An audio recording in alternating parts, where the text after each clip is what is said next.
On va où? Tu vois tes amis se marier. Or, quand des personnes s'approchent de toi et puis tu dis que tu fais la thèse, mais on trouve que, mais elle n'est pas fréquentable. Elle ne peut pas être une bonne femme au foyer. Et donc, c'est un peu difficile. Parfois, on se désole et on a envie d'abandonner.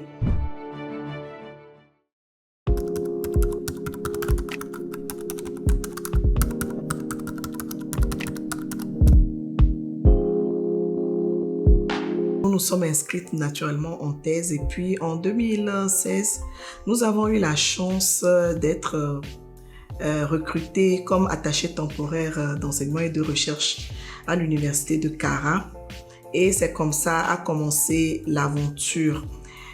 Dès mon obtention en 2018 de ma thèse, en 2020, j'ai été recrutée comme assistante à l'université de Kara. Et l'aventure a commencé en tant qu'enseignante-chercheur.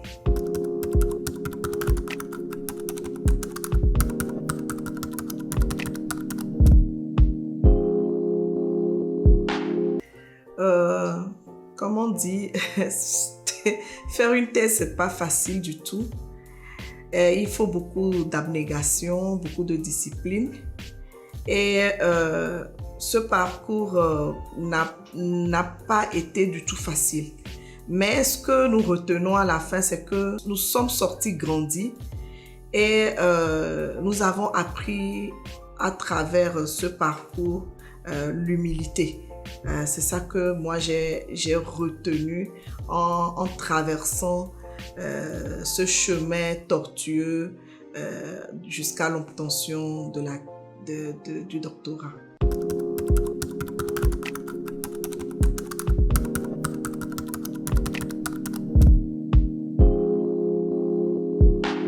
On va où?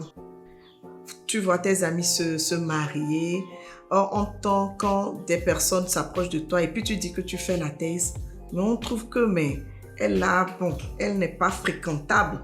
Elle ne peut pas être une bonne femme au foyer. Et donc, c'est un peu difficile. Parfois, on se désole et on a envie d'abandonner. Mais dans ce parcours, nous avons eu la chance formidable d'avoir un maître impressionnant qui nous a soutenus et qui nous a toujours galvanisés, donné de l'espoir et nous dire. Et aussi, nous avons eu des aînées enseignantes, femmes enseignantes qui nous ont aussi accompagnés en nous réconfortant et en nous disant que le chemin est au bout de l'effort. Et quand on arrive, on atteint ses objectifs, le reste vient après.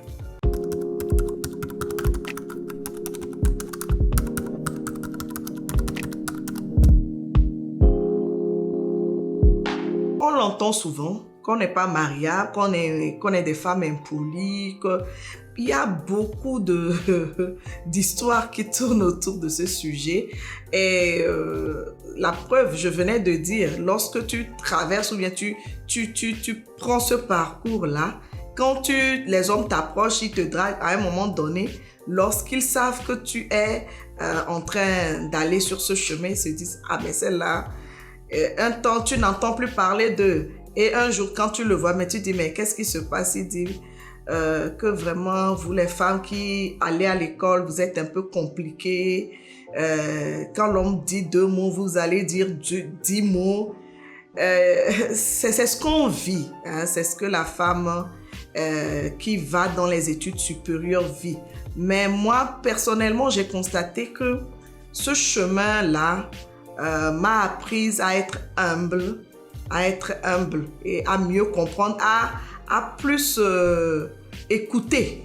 Puisque quand tu fais ce parcours-là, tu n'écoutes pas, tu n'es pas attentive et puis tu n'es pas un peu soumise, tu n'arriveras pas au bout.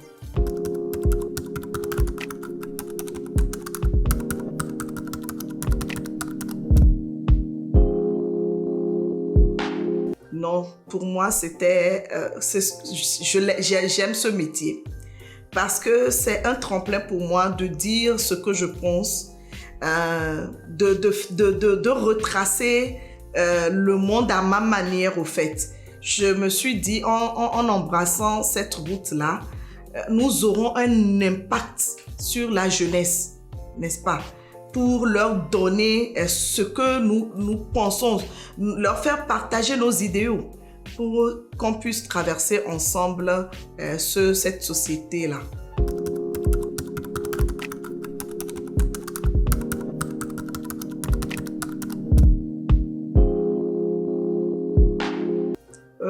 J'ai toujours aimé rester dans le monde des femmes parce que dans notre génération, dans notre famille, on est plus de femmes que d'hommes.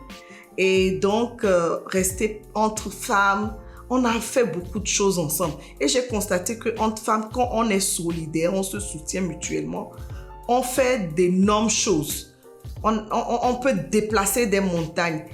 Et donc, durant mes études aussi, j'ai milité dans une association chrétienne d'évangélisation et qui militait vraiment à travers les femmes. Et j'ai vu l'impact qu'en tant que femme chrétienne, nous avons eu sur les autres femmes et sur des jeunes filles.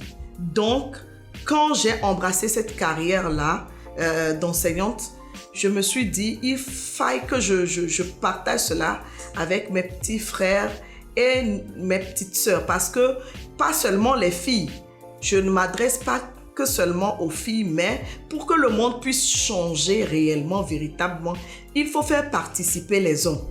Parce que les hommes sont ceux qui vont nous conduire à pouvoir changer le monde. Parce que si les hommes ne sont pas impliqués dans notre combat, ça ne marchera pas.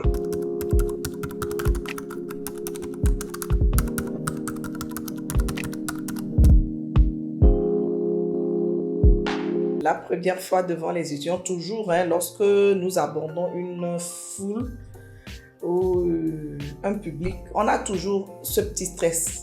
Mais moi, quand même, j'ai eu la chance, comme je vous l'avais dit, j'ai fait une association chrétienne d'évangélisation et j'ai fait des associations comme la Jeune Chambre internationale.